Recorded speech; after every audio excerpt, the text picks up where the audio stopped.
Baba, tunaomba uweze kuwa pamoja nasi katika fundisho hili. Roho wako Mtakatifu apate kuwa ndiye kiongozi na mwalimu wetu. Endelea kutufunulia mambo mengi kuhusiana na vile ambavyo wewe unafanya kazi, ili tuweze kutembea pamoja nawe, ili tuweze kukufuata kile uendako, ili Bwana tuweze kuwa watiifu kwa amri zako. Tunaomba utuongoze, utuhekimize, tuweze kuwa wenye hekima hapa ulimwenguni, ili tusiye tukapotea kwa sababu ya kukosa hekima, maana unasema watu wako wanapotea sababu ya kukosa hekima. Kwa pamoja nasi katika mambo yote, kuanzia mwanzo mpaka tamati. Katika jina la Yesu tunaomba kwa imani. Amen.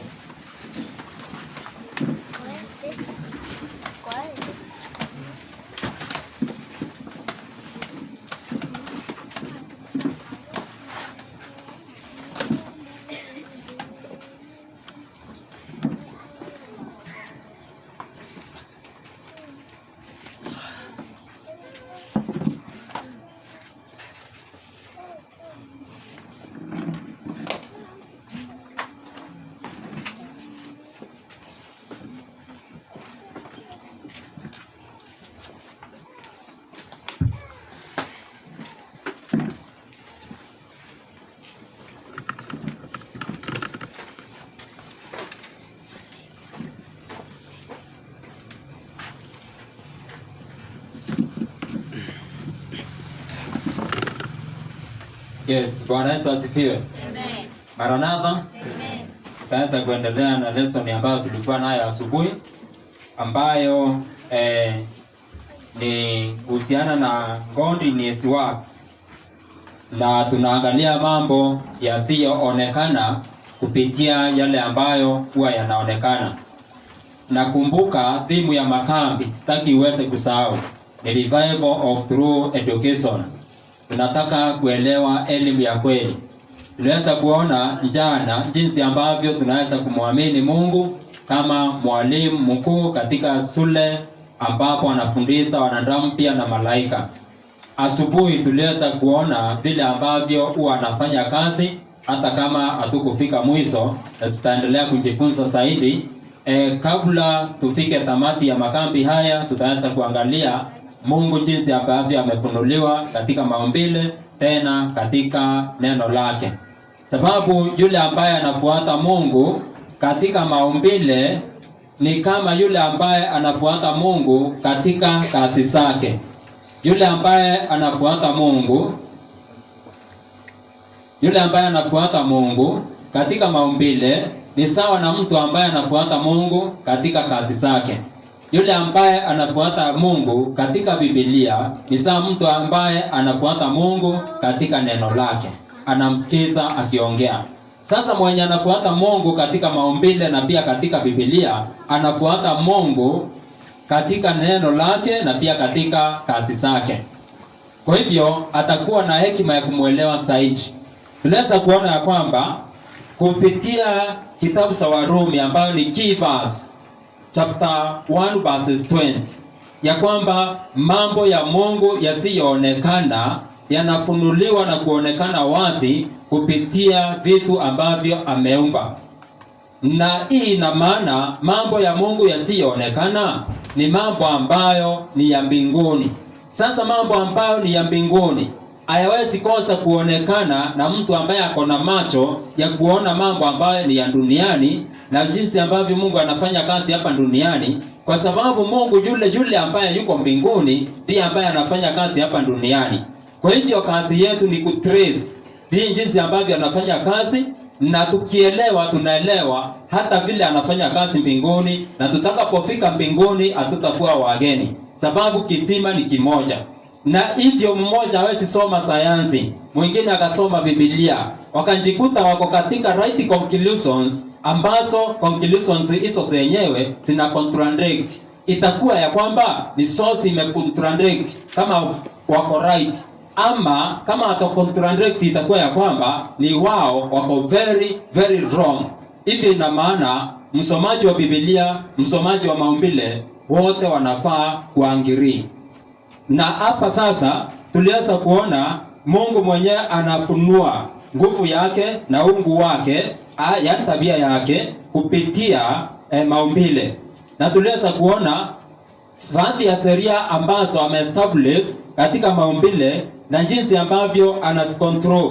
Lakini kumbuka, katika neno la Mungu si kwamba Mungu alikuwa ameshika mkono wa mwandishi ili mwandishi andike kile chenyewe ambacho Mungu alikuwa anataka. Hivyo katika neno la Mungu ambalo ni Biblia, kuna sharing ya dominion, kuna sharing ya kujielezea. Mungu anajifunua, mwanadamu anaelezea kulingana na vile ambavyo ameelewa.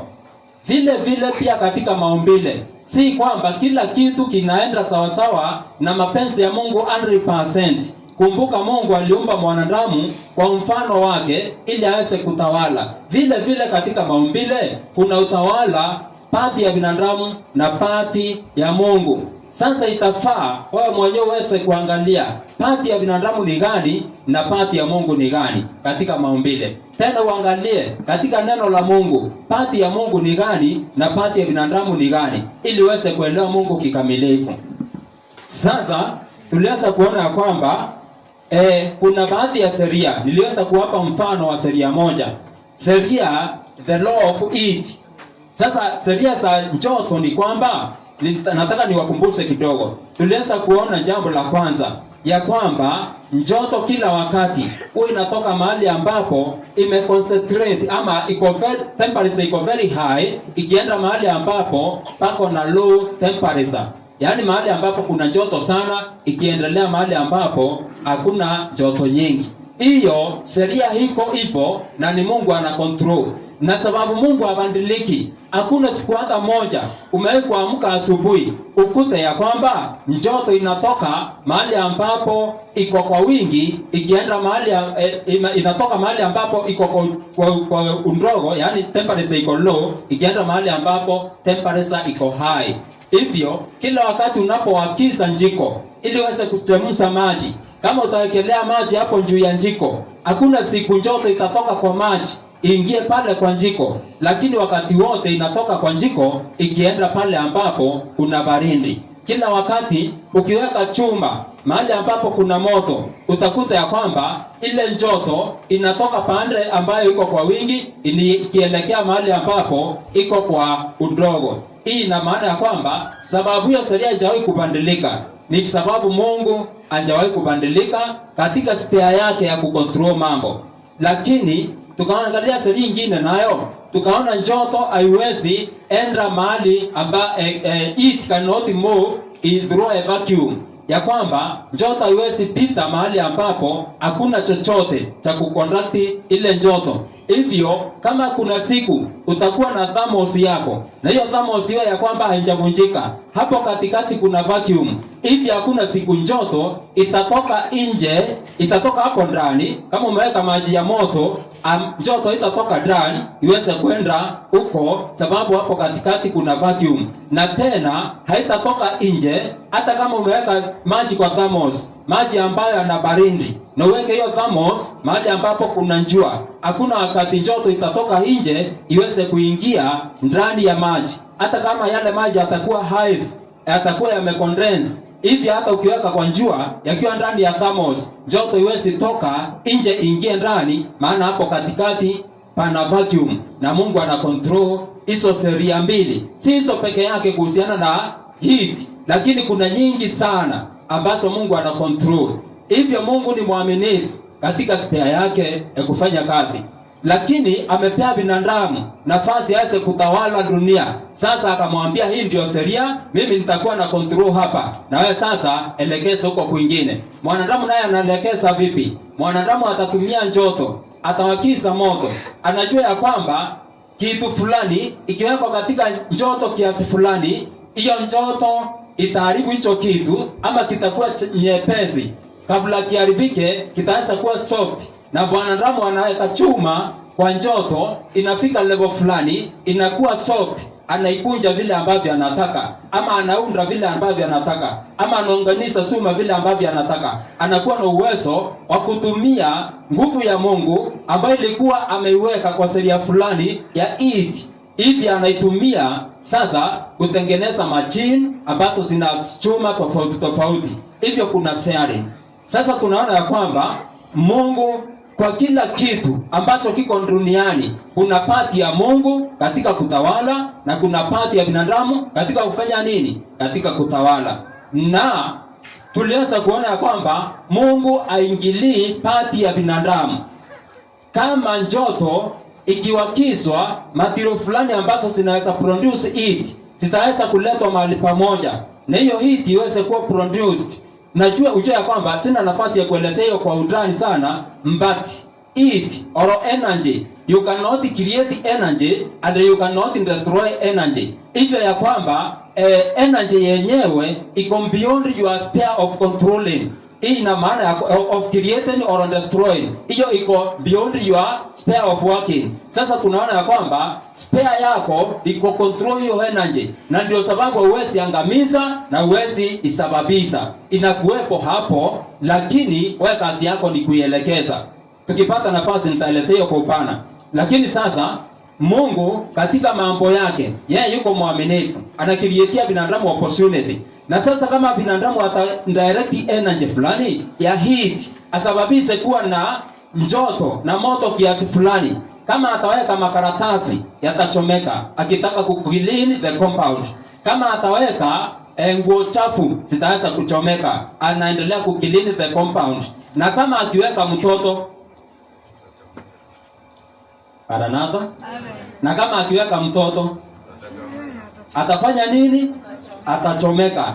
Bado Mungu ataendelea kuwa mwaminifu katika kucontrol sheria zake. Ni kwa nini mtoto naye atachomeka? Ni kwa sababu ile substance ambayo imewekwa kwa heat iko liable kuendelea kusika joto zaidi, na itaendelea kusika joto zaidi, na kama itasindi kiwango fulani, ile substance ama kitu kile kitaweza kuwa destroyed, na whatever kitaingia kwa hiyo joto kitaweza kuangamia. Na sasa ili mtu asiingie kwa joto akachoma mwili wake, Mungu alijua hiyo inaweza fanyika, na hivi hakutegemea binadamu aweze kucontrol kila kitu hata kwa mwili wake. Aliweka ndani yake nerves ambazo ziko sensitive, iwe ya kwamba kama joto itakuwa iko chini sana, iwe ya kwamba utakuwa very uncomfortable mpaka utafute joto iongezwe ifike level fulani.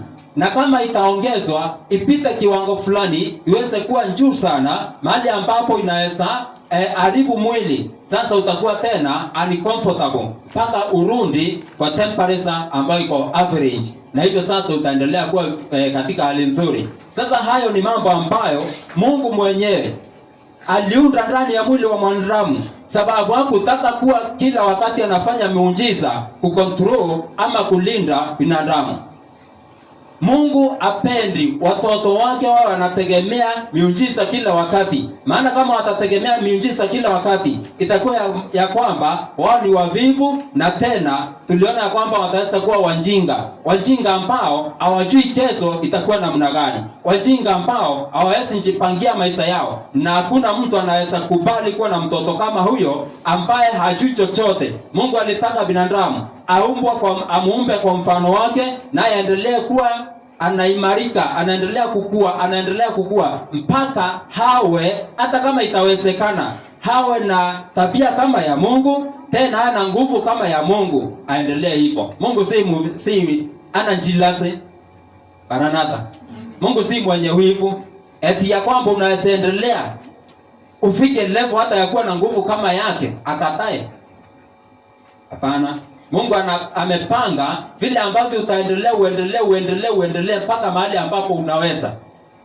Na hivyo ndio sababu aliunda sheria ambazo zinafanya kazi zikiwa constant wakati wote, na siwe jinsi ambavyo unaweza ukasifuata. Sasa tuliweza kuona mambo mengi kuhusiana na it. Nataka sasa tuangalie sheria nyingine moja, then niweze kuwatajia baadhi ya mambo.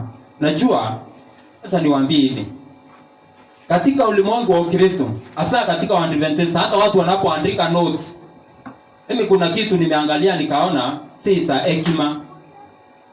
Maranatha. Si kila wakati wa mafungu. Bwana Yesu asifiwe. Najua kuna watu wanaandika fungu hivi, kuna watu wanaandikanga lesson hivi. Mimi nikitaja Yohana 6:7, mtu anaandika hapo lesson by Peter, John 6:7. Ninataja Romans chapter 1 verse 20. Hapo chini mtu anaandika Romans 1:20. Anaendelea na mafungu, nakuta notebook iko na mafungu hapo kama mafungu 10. Hebu niulize wenye wanaandika, umewahi kuenda uendelee kusoma yale mafungu yote? Nani amewahi kufanya hivyo? Mkono juu.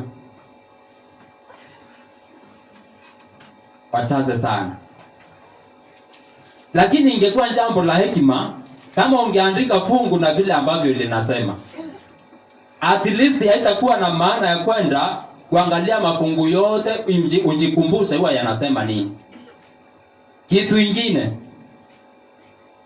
hata zile point nataja hazina fungu, lakini si ni point za maana. Sisiko katika maumbile. Just a note, andika hiyo point. Najua watu hata wanje katika Ukristo hata watu hawajui kuandika notes. Na shuleni wanaandika note vizuri sana. Maranatha. Lakini katika kanisa hawajui kuandika nini? Notes. Na usisangae ndio sababu wanafundishwa mambo ya Mungu kila wakati na bado ni wanjenga katika mambo ya Mungu. Lakini katika mambo ya ulimwengu ni wenye hekima sana. Usisangae ndio sababu watu wanakuja kanisani lakini wanasafa mambo ambayo hata watu waendi kanisani wanasafa. Muoni mambo kama hiyo? Unajua mimi huwa ninihusunisha sana ninapoona wana matengenezo. Tunakumbwa na mambo ambayo yanakumba pia watu wa ulimwengu ambao hata hawaendangi kanisani. Sasa dini yetu ina maana gani? Maranatha.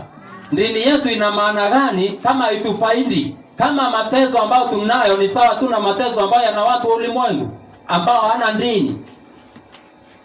Nikawaambia kwamba dini ambayo inatarajia mambo ya mbinguni, ukae starehe mbinguni na inakusaidia kukaa starehe hapa duniani, hiyo ni dini ya uongo. Maranatha. Yes, hiyo ni dini ya nini? Ya uongo. Na ninapoendelea kukufundisha utaweza kuelewa haya mambo kwa ukweli. Sasa nataka tuangalie siri nyingine moja tu, jinsi ambavyo Mungu anafanya kazi. Tuseme kuna hii tunaita the law of gravity. Kwa sababu ya the law of gravity, Mungu ameunda jinsi ambavyo vitu yote itakuwa inatafuta the center of earth. Vitu yote huwa inatafuta kuteremka hapa chini. Na sasa kwa sababu hiyo sheria ndio inasaidia mito kutiririka kutoka milimani mpaka mabondeni. Inasaidia mvua kunyesha kutoka mbinguni hapa kuja hapa duniani. Inasaidia maji yakifika kwa udongo yaendelee kuteremka yafikie mizizi. Sasa hiyo sheria ni nzuri sana. Na hivyo hiyo sheria iwezi ondolewa. Sababu ikiondolewa hata hewa yenyewe ambayo tunavuta itaweza kuevaporate, haitakuwepo. So Mungu akiwa mwenye hekima akaunda hiyo sheria. Na hiyo sheria iko pale. Na iko hivi. Kila wakati hiyo sheria inafanya kazi. Kuna faida nyingi sana wanadamu huwa wanapata. Mito huwa inateremka kila wakati. Na hakuna siku hata moja Mungu amekosa kuwa mwaminifu mto upande.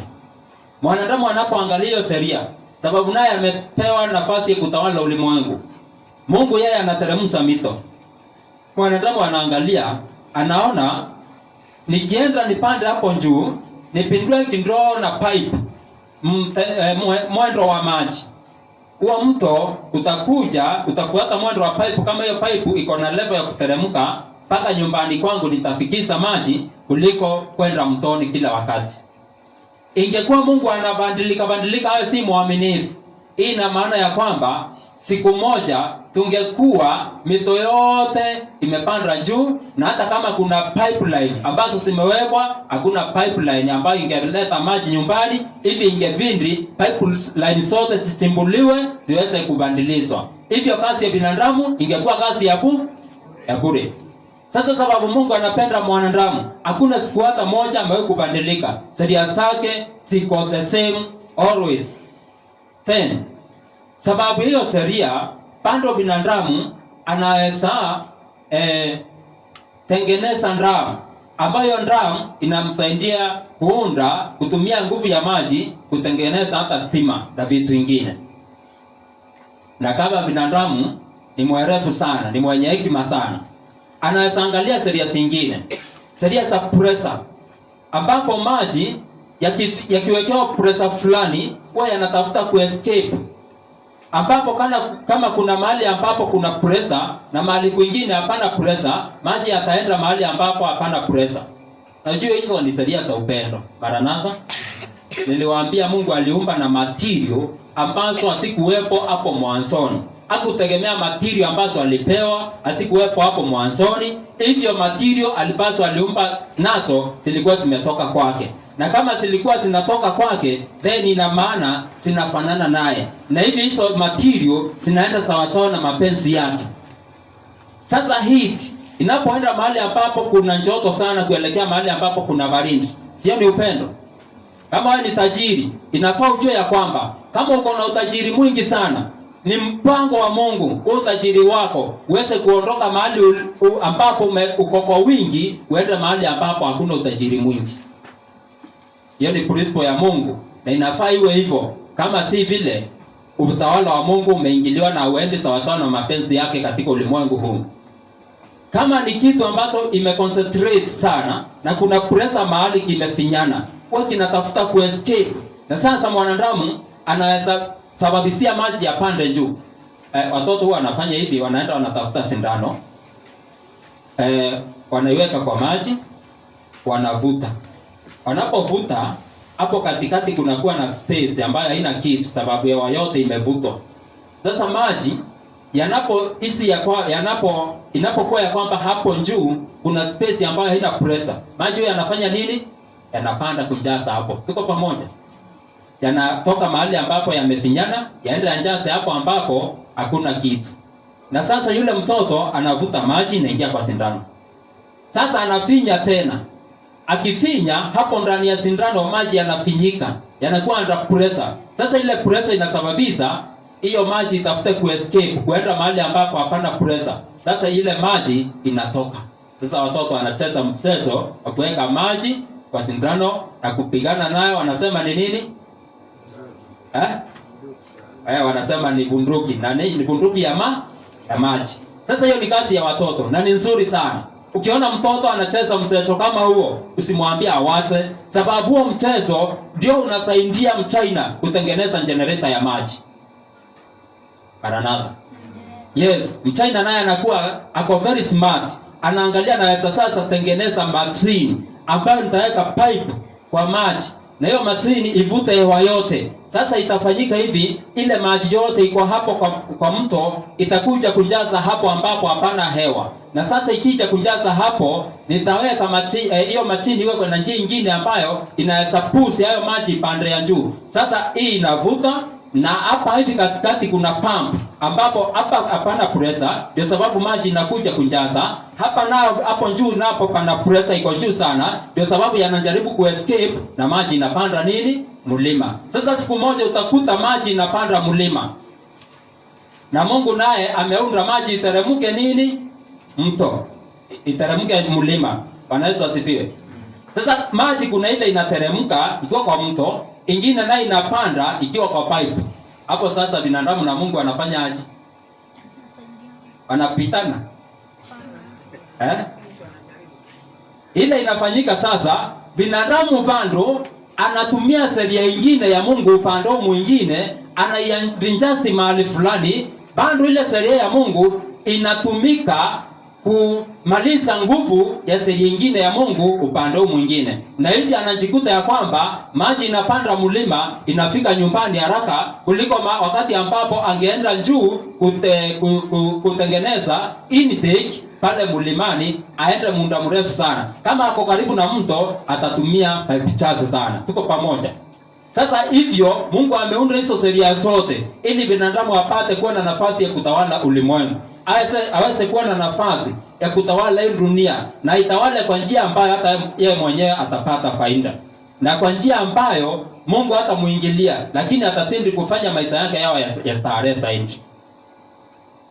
Ng'ombe ana hizo talent sababu hakuumbwa atawale. Sasa kuna kiangazi, wanadamu hawatakufa njaa unless wapate kuwa wajinga. Hawatakufa njaa unless ujinga wao umesababisha wasitawale dunia. Sababu ujinga unasababisha unanyimwa mamlaka ya kutawala dunia. Na ndio sababu Shetani anapenda kila wakati wanadamu wakuwe wajinga. Na in fact kwa ulimwengu wa dini, Shetani amesababisha ujinga mwingi sana. Ujinga mwingi sana. Siku nyingine tunaongea na mama mwingine hapo, wewe namuuzia nyanya. Namuuliza kwa nini uliwatanga kuuza? Akaniambia wacha hayo maneno. Wacha hiyo kabisa. Sasa mimi sikuendelea nayo. Lakini siku nyingine nikasikia wakanapiga story na mwenzake. Unajua anasema aje? Eti fulani tulikuwa tunaenda tunavuna naye nyanya, unajua nini alinifanyia? Aliniroga mpaka ikawa ya kwamba mimi siwezi enda sokoni. Ni vile tu nilisaidiwa na maombi. Nilikuwa naangalia hiyo soko naogopa. Hata singeweza kuenda kufanya kazi hapo, nilikuwa naogopa watu. Angalia huo ujinga. Eti wewe umeroa, haukuweza kwenda sokoni. Na si kwamba ulikuwa umeroa, ni wewe ulikuwa na ujinga wako, ukakosa kujua kwamba ukienda sokoni utauza na utanunua ili uuze. Lakini sababu ya ujinga wa dini, kila kitu ni uchawi, kila kitu ni uchawi, kila kitu ni uchawi. Huyo alikuwa hausi nyanya sababu ameroa. Kuna watu samba kama ikui productive. Hawezi elewa kwamba ni sababu haweki mbolea, ni sababu hatunzi mimea kama inavyostahili, anasema ni uchawi. Na sasa kuliko aende kununua mbolea, anaenda kutoa sadaka kwa pasta amsaidie maombi. Na pasta naye hataki hawezi akakufundisha ya kwamba hii shamba yako ni vile haina mbolea, kwa sababu kama atakuwa anakusaidia utamwambia sasa nisaidie nipate mbolea. Sio ni kibarua. Sasa atakwambia enyewe umeroa, una maandui, lakini katika jina la Yesu, maandui zako hawatakupata. Katika jina la Yesu, hii shamba itaweza kumea. Utakuwa unapanda kidogo, unavuna kwa wingi katika jina la Yesu. Na Yesu amesikia maombi. Sasa wewe unaamini ya kwamba suluhisho lako limepatikana, na hivyo sasa unatoa sadaka, basta anaenda wapi? Nyumbani. Kumbe umeibiwa sababu ya ujinga wa dini. Umefanya nini? Umeibiwa, na kweli umeibiwa. Sababu umelipa mtu afanye kazi na hakuna kazi amefanya. Ni maneno tu ameongea. Ama maombi ni nini? Maranatha. Ni maneno. Kama hayo maneno hayatukubadilisha katika akili yako kwa njia ambayo iko constructive, hayo ni maneno kama mwenda wa simu, kama mtu ambaye anaongea kwa lugha.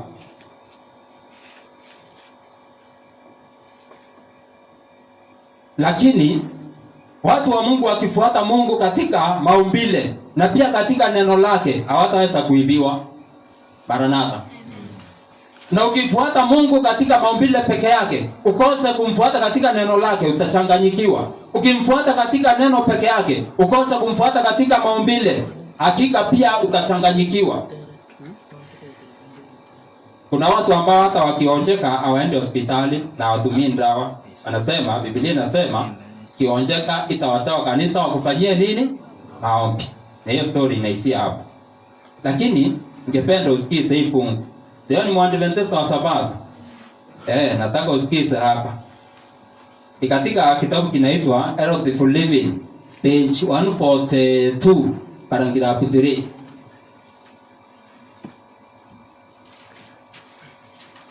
Mtumishi sana naomba utafsiri hapa. Health for Living, page 142, paragraph 3.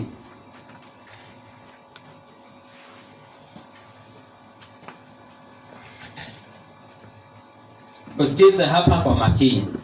Anasema hivi: no one can succeed in agriculture or gardening without attention to the laws involved. Hakuna mtu anaweza faulu katika ukulima wa shambani ama kutunza mimea bila kufuatilia sheria ambazo zinahusika. The special needs of every variety of plant must be standard. Mahitaji tofauti ya kila mmea ni lazima yaweze kusomwa. Najua kuna siku moja tulikuwa tunaongea na mtu fulani huko Mwerondo. Najua watu wa Kitheo wengi wako na masamba huko chini ya Kianja ile Njango iko pande ile.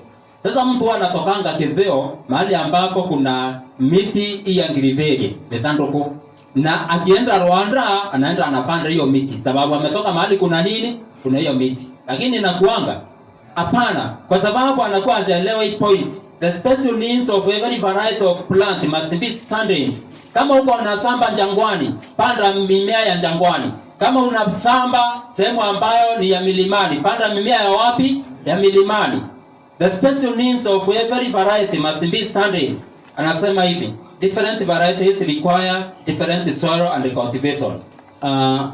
Mimea tofauti inahitaji mchanga tofauti, na ukulima pia ambao unahusika, mbinu za ukulima zinazohusika ni tofauti. And the compliance with the laws governing each is the condition of success. Na kwa ushirikiano wa sheria ambazo zinahusika katika kila moja yazo, hizo zinaleta kufaulu. Maranatha. Amen. Sasa angalia vile Mungu huwa anabariki. Kufaulu kunategemea kufuata sheria.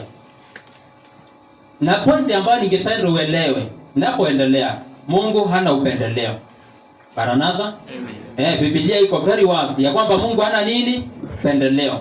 Na kama Mungu hana upendeleo, hii ina maana unajua sisi wanadamu huwa tunapendelea wale ambao wanatupenda. Si ndio? Kama unataka kupeana zawadi, unapea yule ambaye amewahi kukufanyia kitu fulani ya maana. Lakini Mungu hana upendeleo. Hii ina maana hata kama unampenda, hakuna kile atakufanyia special ambacho afanyie yule ampendi. Hata kama unampenda, hakuna kile ambacho atakufanyia special ambacho afanyii yule ambaye anasema hata Mungu akuwepo, akuangi, atheist. Sote ametuweka katika level moja. Atheist akitunza mimea anavuna. Wewe Mkristo ukitunza unavuna. Atheist akitunza na ukose kutunza, atheist atavuna na wewe utakosa kuvuna. Tuko pamoja? Hata kama unatoa tithe and offering. Najua pia watu wamendanganya kwamba ukitoa tithe and offering nikana kwamba kuna baraka special inakujanga. Kwani napinga Biblia? Si Mungu anasema tumjaribu. Ile baraka inakuja ni kukukumbusha ya kwamba wewe kile umepata ni Mungu amekupea. Sasa akilini mwako utakuwa unamtegemea, utakuwa unajua kila kitu ako under control, ana control. Na utakuwa unaelewa vile ambavyo ana control. Faida nyingine ambayo utapata ni kanisa yenu itakuwa na umoja. Utakuwa na wahubiri ambao wakati wote wao wako free, hawaendi sambani, hawaendi biashara, wanachunguza kweli. Sasa watakuletea kweli za maana sana. Hata kama utakuwa sambani, hata kama utakuwa biasharani, ukiwa na stress za biashara, mhubiri naye anachunguza mambo, atakuletea kweli ambazo zitakusaidia. Hiyo ni baraka nyingine. Lakini kufikiria kuna special blessing sababu tu ya kutoa, hakuna. Lakini ukitoa kuna vile hizo blessings zitafanya nini? Zitakuja. Lazima uelewe vile ambavyo zinakuja. Ili usije ukatoa tithe and offering. Sasa ukatae kupulizia shamba yako kama iko na viwavi, ukose kupulizia ukisema kwamba Mungu alisema tukitoa tithe and offering atatubariki. Na unaona viwavi hapo vinakula mahindi lakini haupulizii dawa. Nini kitafanyika? Na tithe umetoa na hata saka na sadaka yote ambayo umetoa, viwavi nao watakula mimea sababu ni kazi yao kufanya nini? Kukula. Hiyo ni sheria yao na watakula na Mungu hataingilia. Sasa sikiza. Anasema the attention required in transplanting, umakini ambao unahitajika katika kupanda mimea midogo, that not even a root fiber shall be grounded or misplaced, ili ya kwamba hata mzizi mmoja isiwekwe mingi mahali pamoja ama uwekwe mahali ambapo hufai. The care of the young plants, kujali sana mimea ambayo ni michanga. The pruning of and watering, ile kuitengeneza kwa hali ambayo inafaa na kumwagilia maji. The shielding from frost at night and the sun by day, kuiwekelea kivuli, kuzuia joto kali ya siku na ile baridi kali ya usiku na jua kali ya mchana, keeping out winds, na pia kuweza kuondoa ile disease, na pia magonjwa and insects, na wadudu, insect pest. The training and arranging, kuelimia na kuipanga, not only teach us lessons concerning development of character, asitufundishe tu hatua za kukuza tabia, but the work itself is a means of developing, lakini kazi yenyewe ni njia ya kukua. In cultivating carefulness, katika kulimia kujali sana, patience, uvumilivu, attention to detail, na pia kuwa makini na kuwa mwekaji wa mambo mengi, obedience to law, na kutii sheria. It imparts a most essential training, inatupatia training ya muhimu sana, the constant contact with the mystery of life, na pia ule uhusiano wa karibu sana na siri za uzima, and the loveliness of nature, na mapenzi ya mazingira ama maumbile, as well as the tenderness of called forth in ministering to this beautiful object of God creation, na kujali sana kwa njia ambako kunahitajika kwa ajili ya kutunza hivi ama mimea hii ya uumbaji wa Mungu, tends to quicken the mind and refine and elevate the character. Inasaidia sana kukuza akili na pia inatusaidia kuinua ama kutengeneza tabia zetu. Sasa hapa ni kwa ukulima, lakini pia mambo ya mumea yamekuwa connected na mambo ya ujenzi wa tabia. Sasa katika akili ya binadamu, kama unataka kujenga tabia, kuna mambo ambayo ni lazima ufuate kama utakuwa na tabia ya kiungu. Sababu Mungu yule ambaye ana control mimea, ndiye Mungu yule ambaye ana control sheria za mwili wako. Ndiye Mungu yule ambaye ana control sheria za mwili wa malaika. Sasa kupitia mmea unaelewa level ya akili yako, level fulani. Misisi wewe inafuata mahali ambapo pana maji.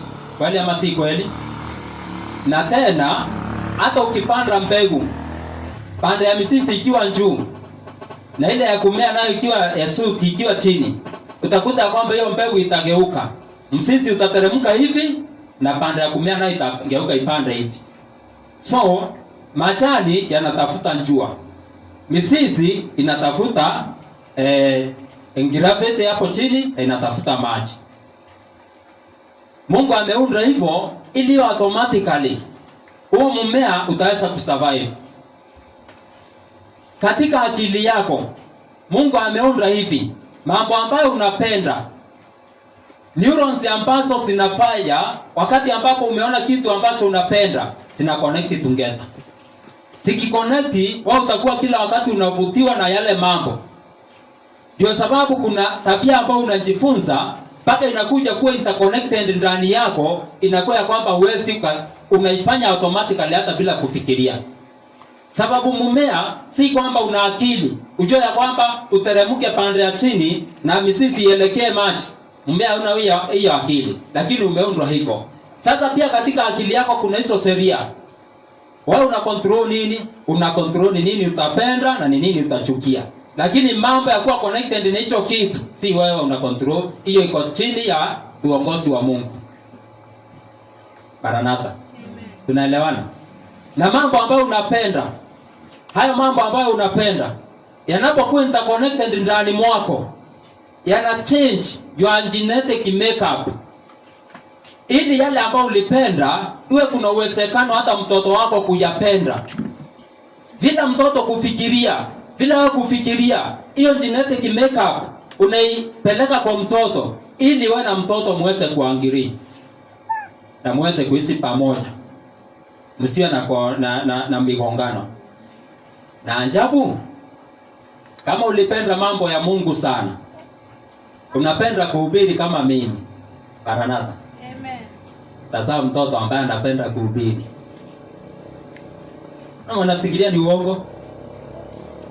Kuna possibility hiyo. Mtoto anarithi tabia yako, pia anarithi sura yako. Lakini kama ulipenda kuwa mwizi, tazama mtoto ambaye atapenda kuwa mwizi. Kama ulikuanga mlevi na unapenda pombe, mtoto wako yale majaribu atapigana nayo, na ambayo shetani atamjaribu sana, na ambayo kuna uwezo mkubwa sana wa kuanguka katika yale majaribu, ni majaribu ya ulevi. Ama hamjai kuona familia ambazo ni familia ya walevi? Unajua hata wasema wa zamani huwa wanasema hivyo, kuna familia ya jambo fulani. Si kwamba walikuwa wamesoma Biblia, si kwamba walikuwa wamesoma sayansi ya undani sana, lakini walikuwa wameobserve vile mambo yanaenda na wakaelewa hivyo. Na hiyo ni ukweli, hata sayansi imethibitisha. Watoto wanarithi tabia za wazazi. Kuna familia ya wizi. Kuna familia ya userati. Yes, kuna familia zingine utakuta kwamba mambo ya userati inafanyikanga, inakujanga tu, mwenye atajitahidi anaokoka, lakini mwenye anajitahidi na kui makini sana anaingia katika huo mtego. Kuna hata familia unaweza kuta wasichana wote, hata ni wasichana 5, lakini hakuna yule ako kwa bwana wake. Sasa watu wa dini wanaitanga laana, si ndio? Wakitaka kuiondoa wanafanya aje? Wanaenda kwa waganga ama wanaenda kwa pastors. Unaambiwa toa kafara tuvomoe hayo madhabahu. Sasa unatoa kafara, madhabahu ifanye nini? Ivomolewe. Naye Mungu anasema aje? A curse causeless haitawahi kukusika. Yaani laana isiyo na sababu iwezi fanya nini? Kukusika. Ni sawa na ndege vile wanaenda angani juu ya kichwa yako, lakini hakuna vile wanakuadhiri. Sasa kuna laana ambazo siko causeless. Yaani wewe mwenyewe umerithi, lakini unajitahidi sana kuweza kuondoa ile tabia. Kama utaendelea in this environment, katika environment tofauti kupinga yale mambo. Sasa kama ulikuwa umerithi tabia mbaya kutoka kwa wazazi wako, itabidi ung'ang'ane na hiyo tabia itaondoka ndani mwako. Kwa pamoja? Lakini vyenye itaondoka si kwamba itaisha kabisa, itakuwa katika your genetic makeup na mtoto wako anaweza rithi. Hata kama ifanyi kazi, bado mtoto anaweza rithi level fulani. Ndio sababu unaona kuna watoto ambao wako kama babu sao, lakini hawako kama baba sao. Kuna watoto ambao wako kama nyanya sao, lakini hawakai kama mama sao. Si haya mambo tunayaona hata katika tabia. Hii nini ina maana gani? Mungu aliunda jinsi ambavyo watoto watarithi kile ambacho wazazi wao walikuwa wanapenda. Na ndio sababu anasema napatiliza watoto maovu ya baba zao generation ya 3 na hata ya nini? Ya 4. Lakini anasema tena na wahurumia maelfu wafanyao nini? Wanipendao. Sasa Mungu anakuhurumia. Kama unampenda, sile laana mnakooperate na yeye, mnasikomeza. Ndio sababu asubuhi nilipowaambia kuna mambo ambayo kuna hata watu walisaliwa hapa ulimwenguni ambao haikuwa mpango wa Mungu. Kuna watu wameharibika kiasi kwamba hawezi leta ulimwenguni mtu mzuri. Amen. Unanielewa? Na si mpango wa Mungu watu kama hao waendelee kusaliwa. Mmoja ni kama mama wa Njundrasi, niliwaambia asubuhi. Na baba wa Njundrasi. Yesu alisema heri Njundrasi angefanya nini? Angesaliwa. Mwingine ni kama mama wa Nero. Ingefaa huyo mama hakuwa na uwezo wa kupata mtoto. Dunia ingepata laana zingine ambazo ilipata. Nero kuwepo si mapenzi ya Mungu. Okay, kama uelewi, nataka nikuambie hivi. Simba, Mungu hakumuumba kila nyama. Nataka sasa nikuelezee vile natural causes mwanadamu anapokuwa anatawala, alingawa mamlaka yake kwa Shetani na alikaribisha Shetani. Na sasa binadamu na Shetani wanaharibu maumbile. Na ndio sababu roho ya nabii inasema ya kwamba yale ambayo yalikuwa yanaonyesha utukufu wa Baba na utukufu wa Baba, kila kitu kikiwa kizuri, yaliharibika. Nani aliyeharibu? Ambaye aliharibu ni sehemu ile ambayo binadamu aliwachiwa, alingawa sehemu fulani na Shetani. na Mungu naye akunyima Shetani hiyo nafasi, sababu amepewa. Sasa binadamu na Mungu wakaendelea, na Shetani wakaendelea kuharibu nature. Wanadamu wengine nao na Mungu wanaendelea kurekebisha. Bwana Yesu asifiwe. Amen. Na sasa kuna vitu ambavyo genetic makeup yake iliharibiwa kiwango kwamba hakuna siku vitaleta kitu kizuri hapa ulimwenguni. Yaani hizo vitu vimekuwa 100% satanic. Yaani kila kitu ni character ya Shetani peke yake. Na wanadamu nao, kabla ya mlango wa rehema kufungwa, kuna wale watakuwa wamekuwa kama Shetani 100%, wengine nao watakuwa wamekuwa kama Mungu 100%. Na hapa sasa tuko katika barabara, tuko katika njia panda. Kila mwanadamu ataamua ni mwenendo gani atafuata. Na utakapoamua mwenendo ambao utafuata, barabara ambao utafuata, hakuna jambo la kubahatisha. Najua watu wengi wanabahatisha hata mambo ya safari ya mbinguni. Wengine wanaona tafika mbinguni ama sifiki. Mtu anaona sasa tu ningojee nione, nitakuwa wa jehanamu ama si wa jehanamu. Sasa tu ningojee nione. Yaani hawezi predict your life.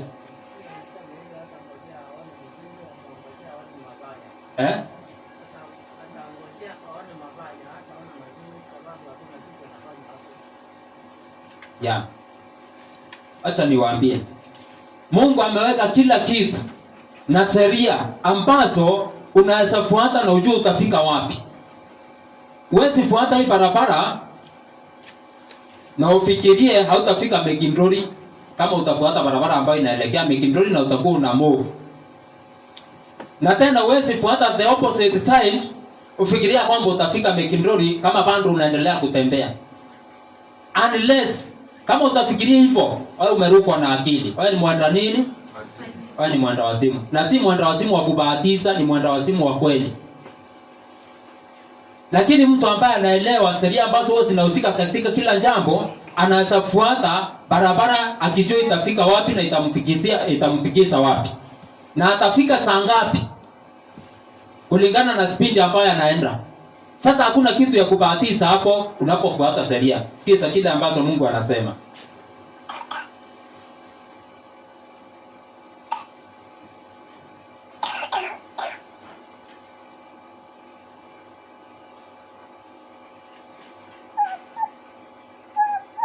Sounding guidance, Sinjin 396.1. Sikiza kwa makini. Right physical habits promote mental superiority. Mienendo mizuri ambayo mwanadamu anaishi kwayo inaleta kukua ama kule kupanda juu kwa akili. Yes. Kifuata mwenendo mzuri wa hali ya kimwili, lazima itapromote mental superiority. Yaani utakuwa na akili iko kiwango cha juu. Intellectual power, ile nguvu ya werevu, physical strength, na nguvu ya kimwili, and longevity depend upon immutable laws. Na urefu zinategemea sana sheria ambazo haziwezi badilishwa. There is no happen so no sense about this matter. Hakuna kitu cha kutendeka kwa sababu ya bahati ama kinatendeka kwa sababu ya mtindo fulani, lakini mambo hayo yanatendeka kwa sababu ya sheria. Nature's God will not interfere to preserve men from consequences of violating nature's laws. Maumbile ya Mungu hayataweza ingilia katikati ili kumhifadhi mwanadamu ambaye amevunja sheria za Mungu ili asipate madhara. Yes, Bwana Yesu asifiwe. Amen. Tuko pamoja? Ndio. Mungu hataingilia kubadilisha nature ili aokoe mwanadamu ambaye amevunja sheria ya nini? Ya nature. Sasa kama watu watatengeneza ndaa ili waweze kuunda stima, wala ya kwamba wao kuitengeneza vizuri, hiyo ndaa mbando itaendelea kuimpact force. Maji ataendelea kuwekelea force usito wote kwa ile ndaa. Kama itafika siku moja hiyo dramu ibomoke, nini kitafanyika? Stima itapotea, hiyo maji itateremka. Kama kuna watu wamejenga huko chini, watafunikwa na hiyo maji na watadrown, wataangamizwa na hiyo maji. Na Mungu hata ingilia kubadilisha mwenendo wa nini? Wa maji. Kuna wakati fulani, mwaka fulani kulitokea hivi hapo Mulika. Wakati Mulika ilikuwa imejengwa katika area za Tananto hapo. Mto ulifurika. Sasa kulikuwa kumenyesha sana. Mlima ukakatika ukafunga ule mto. Ulipofunga, sasa maji yaliendelea kujikusanya hapo juu. Yalipojikusanya kiwango kikubwa sana, ikafika sasa mahali ule usito ukasidi, ule mlima ukavomolewa. Ulipovomolewa, maji yaliteremka kwa wingi sana. Yalikuta hiyo tauni ya Mulika ilifunikwa. Na sasa wanakuanga na story very funny. Mtu mwingine jirani yangu hapo, ndugu yake aliangamia katika hayo maji. Sasa alikuwa ananiambia kuna jamaa mmoja aliokoka. Vile maji yalikuja, yeye alikuwa juu ya hiyo maji, alikuwa amesikilia mabati hivi juu. Sasa maji ikabomoa nyumba. Ile mabati haikutenganishwa. Yeye sasa akaenenda akiwa juu ya maji na anasikilia mabati. Ikafika wakati ambapo maji ikapindua yale mabati, hiyo nini yote ya juu, roof ikapinduliwa. Sasa yeye akawa ako juu na roof iko chini. Na kawaida sheria ya maji, kama ni roof ya mabati huwa ina float kwa pamoja. Hata kama ni karatasi ukiweka juu ya maji na uweke kausito kidogo hapo kama ya siafu, hiyo siafu itakuwa inakaa juu ya nini? Ya maji. Sasa hiyo jamaa alipegwa na maji akiwa juu ya mabati. Sasa ikafika mahali hiyo roof ikasikwa na miti. Sasa ikaendelea kukaa hapo. Na hiyo maji iliendelea kupita, inaendelea kupita, hiyo roof ikiwa hapo imekisikwa na miti, na vyenye iliendelea kushuka ikafika mahali ambapo alipata nafasi akatoka. Sasa huyo alitoka. Kuna mama mwingine naye alienda akakuta mahali ambapo kuna mabati nyingine ilikuwa imewekwa hapo, na sasa ilikuwa imekingwa na miti hapo. Vyenye maji ilimuleta, ni kama mama kamsee sana, kaligonga hiyo mabati. Sasa kakasuiliwa na mabati nyingine hapo. Sasa na yeye aliokolewa. Lakini kuna hata watoto wengine sana waliangamia, sababu kuna hata familia ilikuwa inaangamia yote. Sasa huyo nyanya alipokuwa anaokolewa na akasikia watoto wawili wa mtoto wake waliangamia na hawakupatikana, alikuwa analia, sasa Mungu, kwa nini uliniokoa? Si afadhali ungeokoa wale watoto wa mtoto wangu, mimi ambaye at least nimeseeka nikufe. Sasa unajua ni kwa nini hiyo mama alikuwa analia? Yeye anamblame Mungu. Si hata wewe kama unaamini ni Mungu aliokoa mama, si unasema wewe ni Mungu alimuokoa? Unajua hata kama ningewauliza swali kwanza, niwaulize nani aliokoa hiyo mama mzee, mungesema ni nani? Si mungesema ni Mungu? Kama ningeuliza nani aliokoa mwenye alikuwa kwa roof, mungesema ni nani? Ni Mungu. Lakini hii lesson yenye inaenenda inafaa ufikirie sana. Kama wewe ni mtu wa kuchoka haraka, unaweza changanyikiwa. Tuko pamoja? Ama unaweza ona kama nafundisha mambo ambayo either hayako practical ama naondoa Mungu katika mambo. Lakini kumbuka, enyewe kama ni Mungu aliingilia kuokoa huyo mama, hata kama ni wewe umeseeka, si ungekuwa unalia kama yeye? Kama uko na upendo. Ama kweli msengilioni oeno kuramburi tu owawenda okuyanga haraka usenchano nakana kanini kana kaumbege kwetraka ikuyana alo. Hiyo inakuanga kawaida, hata kama mnaweza sangaa, hiyo ni kawaida. Mtoto akifa na mtu mzee sana akufe, wakati gani watu wanalia sana? Mtu kijana akufe na mzee akufe, ni wakati gani watu wanalia sana? Hiyo iko katika maumbile. Si kwamba hata kama ni kitu inakaa kama fane hivi ni kitu haipo. Hapana, ipo. Sasa ile ilifanyika ni kwamba the God of nature akuingilia kugeuza mkondo wa nature ili aweze kupanga watu ambao walikuwa wamejenga kando ya mto. Na ni kwa nini hakuingilia? Ni ili wanadamu wapate kujifunza kujenga kando ya mto ni tabia mbaya. Ni kukosa kuwa na akili. Wewe si ng'ombe. Ukae kama ng'ombe, ukae maisha ambayo hayana mpango. Wewe ni binadamu ambaye ako na akili. Akili ambayo kama ni memory, uko na hippocampus ambayo Mungu amekubariki nayo, inaweza weka memory ya miaka mingi sana. Lakini ng'ombe hana hiyo. Ng'ombe huwa anasahau haraka haraka. Kama ni kupanga mambo yajayo, uko na imaginations ambazo zinaweza kusaidia kupanga mambo ya mwaka ujao na uyaone hapa kana kwamba yana happen na bado mwaka ujao haujafika. Hiyo ni power ambayo Mungu amekupea, power mbili za maana sana, ili uweze kuwa mtawala kama nani? Kama Mungu. Bwana Yesu asifiwe. Bwana Yesu asifiwe.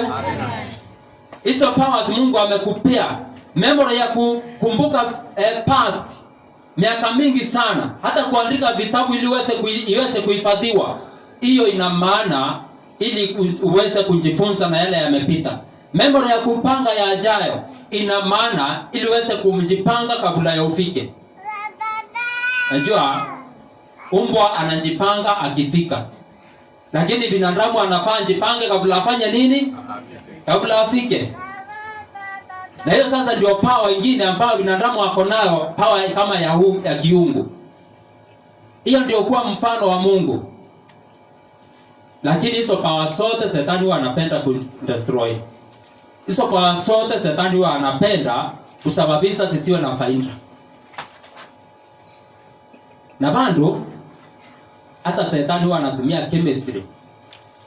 Anatumia sheria za nature ili aweze kuharibu uumbaji.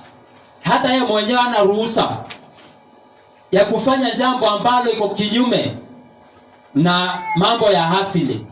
Hawezi geuza pale ambapo ile barabara ambayo Mungu ameweka. Ile anafanya ni ku take over pale Mungu alikuwa ameachia intelligent creatures. Na ndio sababu kama ni mambo ya kuendeleza genetic makeup kwa generations, aliweza kujifunza na akaendelea kuharibu polepole, akaharibu wanyama ili waweze kufundisha binadamu tabia mbaya anapojifunza katika maumbile na wakatae Mungu. Akaharibu akili za watu, ikawa ya kwamba hata Biblia hawakuandika kikamilifu kama vile Mungu alikuwa anataka.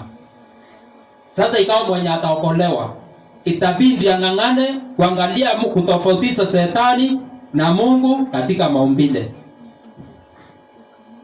Usisangae, itabidi tena ang'ang'ane kutofautisha Mungu na Shetani katika Biblia. Kwani nasema hata kuna mambo ambayo kutoka kwa Mungu yako kwa Biblia, yapo. Lakini saa hii tuko katika maumbile. Ni mambo gani ambayo Shetani aliweka katika maumbile? Unapoangalia simba anamkula swara. Simba hana huruma kwa swara hata kidogo. Swara anapiga nduru, swara anakimbia, anajaribu kujiokoa, na hakuna siku hata moja simba atakuwa na hisia za kusema, "Hai, kaka mnyama kamejitahidi sana, sasa nisikaangamize." Kuna siku kama hiyo itawahi kutokea? Kwanza swara anapokuwa anapiga nduru, anapokuwa anambulind, simba ndio wakati ambapo anamla zaidi. Anakuwa na appetite zaidi. Sasa hata wewe mwenyewe unapoangalia movies zingine unakosa na yenyewe. Mungu ni aje alikuwa anaumba swara akuliwe na simba? Si afadhali simba angekuwa anakula nyasi? Kama unafikiria Mungu ndiye alikuwa ameunda simba akule swara, sasa wewe umeingia upande wa kutomuelewa na umechanganyikiwa. Na sasa unaweza kuwa atheist useme hakuna Mungu aliumba, mambo yalitokea na evolution. Sababu kama kuna Mungu aliumba, basi huyo Mungu ni mkaidi, hana huruma kwa wanyama wengine.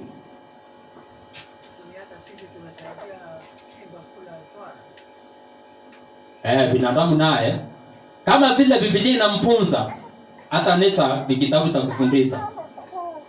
Amefundishwa na simba ambaye ameharibiwa na Shetani kula ng'ombe.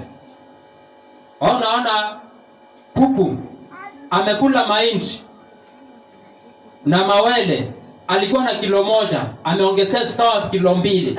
Unapomsika hivi unasikia ameongezea kauzito kuliko uone kiumbe ya Mungu ambaye ameumba nzuri sana. At least kama ni joo anakuamsha asubuhi ili usichelewe kazi. Anawika saa 9, anawika tena saa 10, anawika tena saa 12 ili uamke mapema. Wewe unaona kitu ambao unaweza kata singo na ukule. Na unafikiria wewe ni binadamu ako na ungu. Unapoona kakondoo kamenona na kamekula nyasi, hakuna makosa kamefanya. Kana kutegemea pia, kana kuamini, sababu akajui Mungu, lakini kana kujua wewe kama Mungu wake, sababu kana tegemea binadamu ndiye anakatawala. Kuliko wewe sasa uone kakiumbe ambacho kanafurahia, au unaona kakiumbe ambacho unaweza kata singo, then ukate nyama, uweke kwa sufuria, utoe mafuta. Bado hiyo ni elimu ya Shetani ambayo imemuingia binadamu.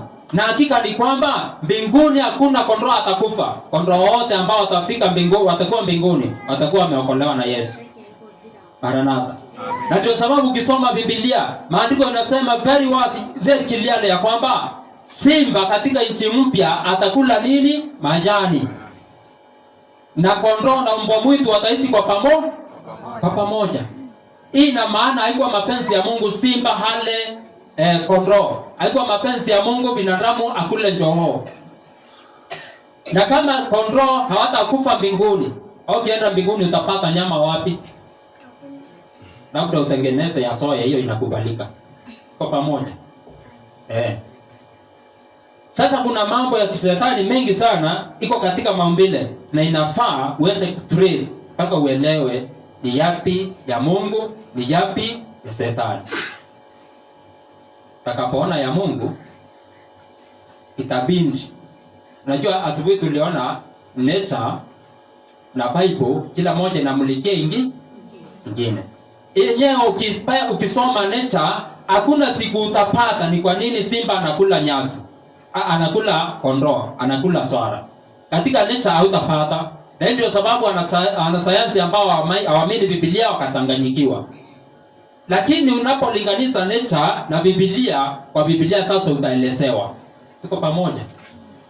Sababu Mungu hapo mwanzoni alisema majani nimewapa wanyama wote wa nchi.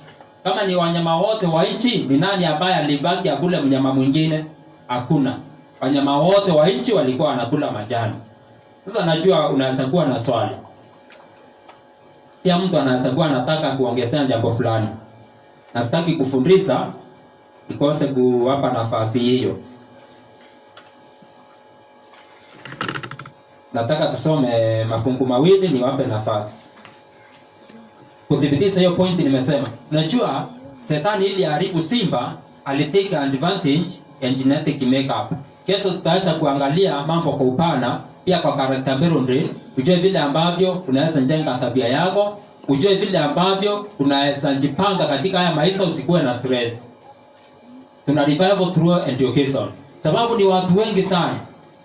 Talent ambazo Mungu amewapea zinakuwa andui. Kuna mtu ambaye kwa sababu ya memory yake nzuri sana, ambayo inafanya kazi kuliko memory ya umbwa, anateseka the past. Kana kwamba hiyo past, hiyo mateso ya past iko present. Kuna mtu ambaye alitandikwa na mtu fulani, sababu ya memory ya kukumbuka vile alitandikwa.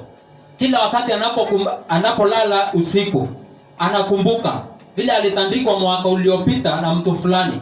Anaanza kuteseka kana kwamba anatandikwa usiku huo na anakosa usingizi. Kuna watu ambao hawakusoma sababu wazazi wao ni walevi, na wako na memory ya kukumbuka hayo mambo yote. Kila wakati wanapokumbuka wanaanza kuteseka. Na hivyo watu kama hao ingekuwa bora kama memory ingeangamia. Na kuna faida ya kusahau. Maranatha.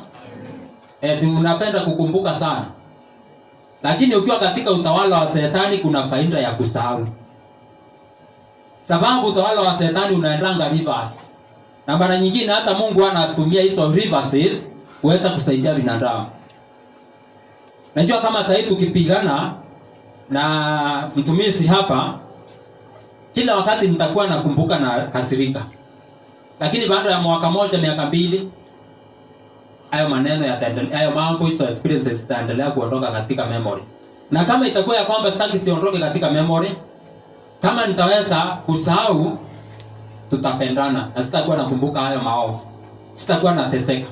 Lakini kama sitasahau, then kila wakati nitakuwa namuona na kasirika. Hivyo watu wanateseka past sababu ya kutumia memory baya. Watu wanateseka future sababu ya kutumia imaginations mbaya. Una imagine na kulingana na vyenye kumekauka, na sasa ni mwezi wa 7, kabla mvua inyeshe mwezi wa 10, nitakuwa na njaa sana. Unaanza kuteseka njaa kabla njaa ifike. Ng'ombe ateseki njaa, ng'ombe ateseki future, ng'ombe ateseki past. Na kile kinafanyika au teseke future ambayo hata haijafika, na unaanza kuwa na stress ni kwa sababu ya uwezo wako wa imaginations ambao umekuwa taken over by Satan. Na hivi akawa ya kwamba chemistry ya akili yako ameugeuza. Chemistry ya chemicals katika akili yako zimekuwa disorganized. Kesho nitaanza kukufunza vile ambavyo unaweza kaa usimruhusu Shetani kudisorganize chemistry ya akili yako, na utaweza kujua vile ambavyo unaweza kaa kama Stefano. Unapigwa mawe lakini unasema Baba wasamehe. Ama unafikiria hiyo ni kubahatisha? Nafikiria hiyo pando tu utakao useme siku moja tu Roho atanisaidia nifike hapo. Takufundisha vile ambavyo unaweza ukaishi. Usiruhusu Shetani apangue and disorganize chemistry ya akili yako. Uweze kuwa msalabani kama Yesu. Na bado akili yako iko very normal. Unaangalia hapo chini, unaona mama yako na uko msalabani, unaona hiyo mama analia sana. Unaanza kumhurumia. Sasa nitampanga vipi ili asikuwe na stress maishani? Naangalia hapo kando, unaona Joana. Unakumbuka na Joana alikuanga mtu mzuri sana. Nikikabidhi mama yangu kwa Joana, Joana atamtunza. Sasa unaambia mama mtazame mwanao. Naambia Joana mtazame mamao. Sasa inakuwa ya kwamba na waconnect. Unajua Biblia inasema wakati Yesu alisema hayo maneno, tangu siku hiyo Joana alichukua mama yake Yesu mikononi mwako na akawa ndiye anamtunza. Kwa mpango Yesu alifanya akiwa wapi? Msalabani. Sababu hakuruhusu Shetani and disorganize chemistry ya akili yake. In fact kuna watu ambao Shetani ana disorganize chemistry ya akili zao, wanakuwa na wenda wasimu, wanaenda kutibiwa depression. Unapokutibiwa depression, daktari anakupeanga nini? Maranatha? Nani ambaye kupeleka mgonjwa wa depression hospitalini?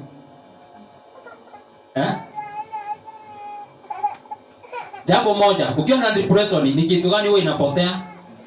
Usingizi inapotea. Sasa nini daktari atafanya ya kwanza? Atakupea dawa ya usingizi. Sasa hiyo dawa ikiendelea kufanya kazi, unapolala, chemistry ya akili yako inaendelea kurekebishwa. Daktari anatumia chemicals, anakupanga, stress inaisha. Na kama daktari ametumia chemicals, stress ikaisha. Shetani naye ili asababishe stress, unafikiria alitumia nini? Vile chemicals. Unafikiria ni muujiza alifanya? Hatua kwa hatua tu pole pole mpaka hiyo ikafanyika. Na sasa watu wa Mungu watakapoelewa hiyo ndio revival of true education. Na niwaambie kitu kingine, true education, hakuna education ambayo mtu anasoma bila kutumia akili vizuri. Maranatha. Acha niwaambie, mambo ya dini ya kweli si mambo tu ya kuja hapo waambie wewe utabarikiwa. Unatajiwa mambo na ndio ukiwa umefarijika na ni faraja ya uongo. Mambo ya dini ya kweli tuliona ya kwamba yana nini? Msingi. Okay, nisiendelee sana. Kuna mtu ana swali? Kuna mtu ananyongeza? Mtumishi Isaya, karibu. Asante. Nilikuwa na swali. Yes. Ambalo ulizungumzia pale mwanzo. Yes. Ukasema ya kwamba Mungu hajatuwekea limit hata ni vizuri tungefanana na yeye. Yes. Sasa unaposoma kitabu kinaitwa Confrontation page 18 paragraph 2. Yes. Inatuambia when God created all angels, yes, he placed them on probation. Yes. And the same case when he created Adam and Eve, he placed them on probation. Yes. Ili waweze kukuza tabia wafanane na yeye. Yes. Sasa nilikuwa nauliza, kwa nini Mungu angeumba tu viumbe vinafanana na yeye mara moja? Alafu sasa akuje waendelee kuoperate na sheria za asili. Asante sana. Tuseme saa hii mimi huwa natafuta pesa, si ndio? Aranatha? Huwa natafuta nini? Pesa. Si hata wewe unatafutanga pesa. Sasa pesa ambayo umefanyia kazi na ile ambayo umeenda ukaokota chini, ni gani ambayo unatunza?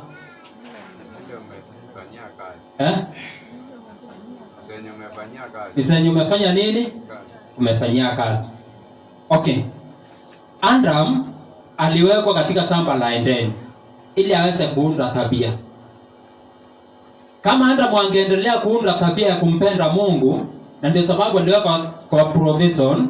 Sasa aone amekuwa akafika level fulani, sababu ya jitihada zake na sababu ya mipango yeye mwenyewe amefuata hatua kwa hatua, then angeweza kuwa anafurahia hiyo jambo sana. Okay, na tabia ambayo Mungu ako nayo, nani ambaye alimuundia? Nani aliundia Mungu tabia yake? Sema hakuna. Yeye mwenyewe aliunda tabia yake hivyo, na akaona hiyo ndio inafaa kwa akili zake na hekima yake, akaona mimi nafaa nikuwe hivi. Hakuwekelewa hiyo tabia. Sasa ni jambo gani la maana kama unataka kuwa kama Mungu? Niwe Mungu amekuwekelea tabia yake, ama iwe tabia na wewe umeunda tabia yako, wewe mwenyewe ikafanana na yake. Ni wakati gani ungefurahia?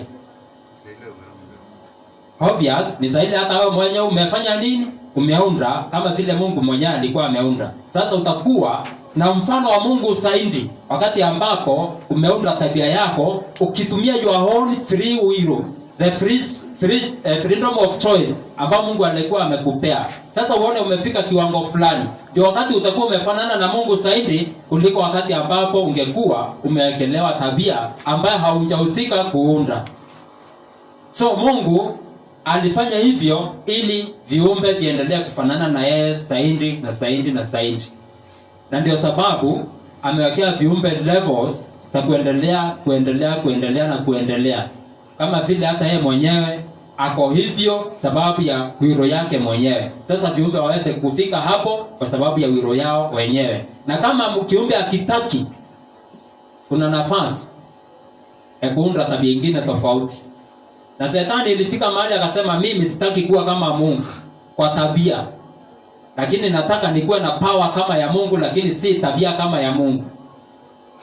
Lakini haiwezekani uwe na power without character. Bwana Yesu asifiwe. Sasa hivyo ndivyo ningejibu. Kuna mwingine mmoja ako na swali. Yes. Mungu aliumba viumbe vinafanana na yeye. Yes. Aliumba malaika kwanza, wengine waliharibu na wakasaidiwa. Mungu akasaidia wale waliobaki nayo, akafukuza wale wengine akawaleta hapa kwetu. Ikiwa angefukuza hao malaika waovu wasije kwetu waende nchi nyingine isiyo na watu, tungekuwa kama vile tu Adamu alivyokuwa. Yes. Kirigoni? Asante mtumishi, nataka kuchangia swali. Yeah. Ningetaka kujaribu kurudisha na Petro wa pili. Yes. Wa Petro pili mstari wake wa 11. Yes. Kwa hivyo tunaona hapa Mungu alipea watu freedom na akawapea akili ya kuweza kufanya decision. Pia anasema hivi, na kuna wengine watakataa. Pia anasema hivi, lakini hao kama wanyama wasio na akili ambao walisaliwa kama wanyama tu wa kukamatwa na kupotezwa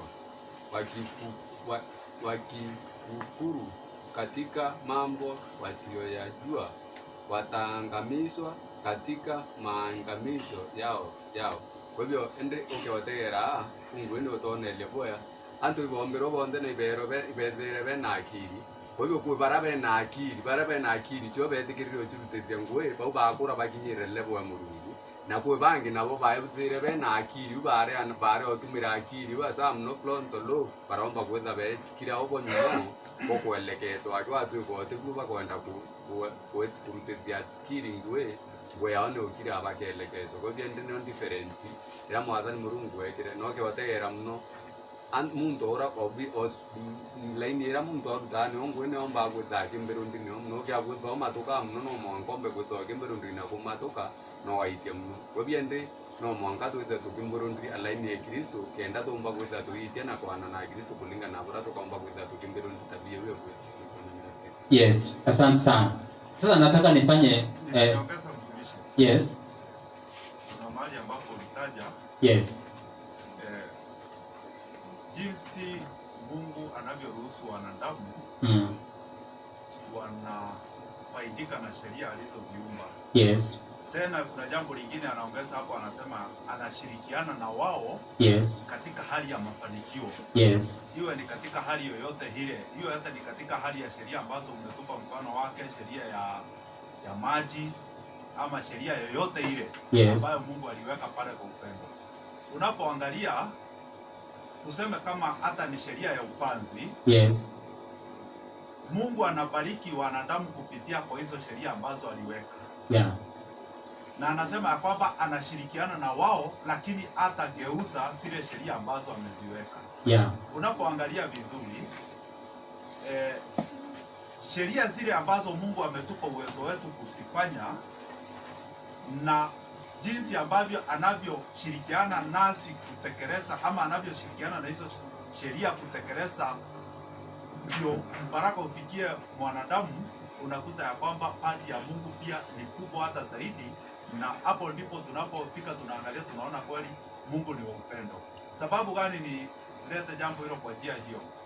Unapoangalia hata sheria ya upanzi, unapochukua mbegu moja, kuna sheria nyingi zinazoambatana kusaidia ile mbegu ipate kuchipuka iwe mche.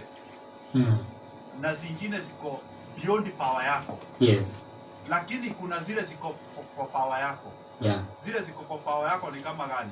Uweke mmea katika hali ya joto fulani, uupe maji, yale maji yasaidie kufura, ile maji isaidie ile mizizi kushoot, na ile ingine ishoot upande wa juu ikitafuta mwangaza.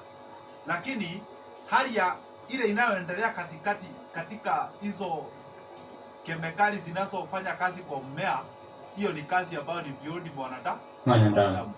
Na ndio sababu unaposoma kitabu cha Wakorintho inasema kwamba tusiviangalie sana vitu vinavyoonekana. Vinavyoonekana ni vya muda, lakini visivyoonekana ni vya milele. Hata katika spare yoyote, hata katika hali ya ukombozi, sisi tunang'ang'ana kuangalia katika hali ya jinsi ambavyo tunavyoweza kutenda, lakini hatuoni kile ambacho hatuoni kile ambacho Mungu anatutendea, ambacho ni kikubwa zaidi na ndicho cha milele.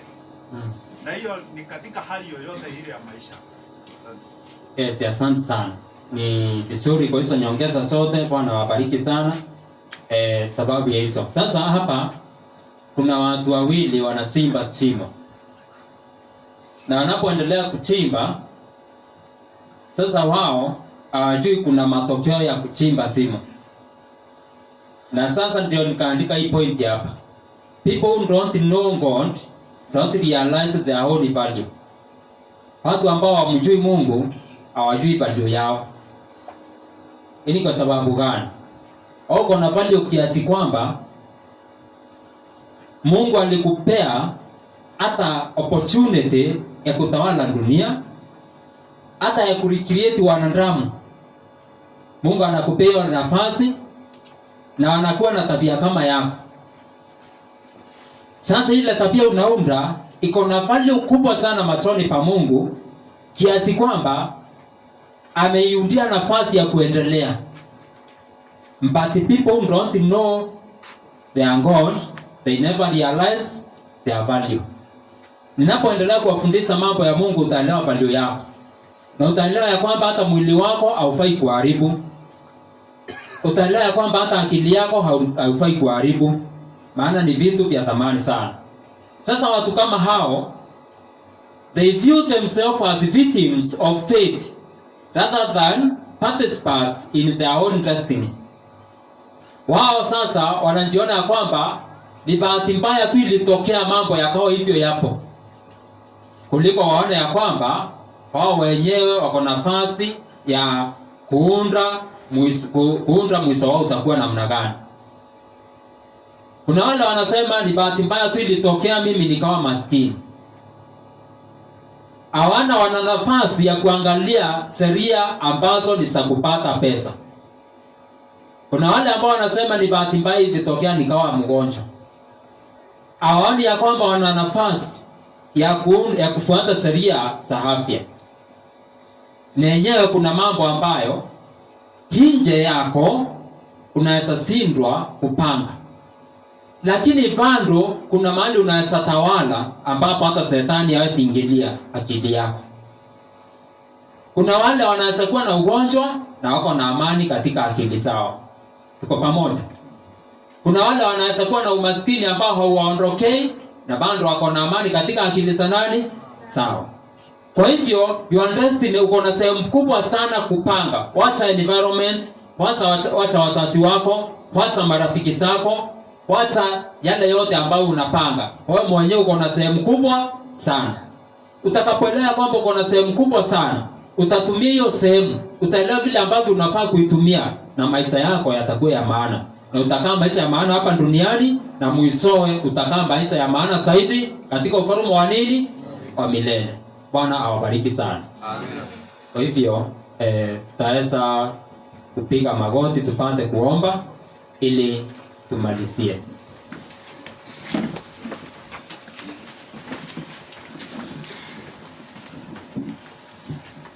Baba yetu, mfalme wa juu mbinguni, ni asante kwa sababu ya kuwa pamoja nasi. Tunaomba yale yote ambayo tumejifunza, huenda akili zetu asijaweza kujapata kwa upana zaidi, lakini tunaomba kila siku uendelee kuwa mwalimu wetu ili tupate kuelewa sana Bwana. Tusaidie kuwa na maisha mazuri hapa duniani. Tusaidie Bwana kuwa tunatukuza jina lako. Tusaidie yale ambayo unatufundisha kupitia kanisa lako takatifu na neno lako yaweze kuwa yanatufaidi. Yule mwovu asiwe anatutesa na anapata nafasi ya kutuangamiza na kutupea stress katika maisha yetu. Bwana, tusaidie kuwa waaminifu tukikufuata, ili amani yako ambayo uliachia wanafunzi wako iweze kuwa pamoja nasi, ili uweze kuwa ndani yetu nasi tuwe ndani yako, na kila jambo liweze kuwa linafanyika kwa sababu ya utukufu wa jina lako. Tutakapokuwa tunalala ili kupumzisha miili, Bwana, tunaomba utupe usingizi mwema na asubuhi tuamse tukiwa refreshed. Katika mambo yote endelea kutuongoza na kutulinda. Ni katika jina la mwanao Yesu tunaomba kwa imani.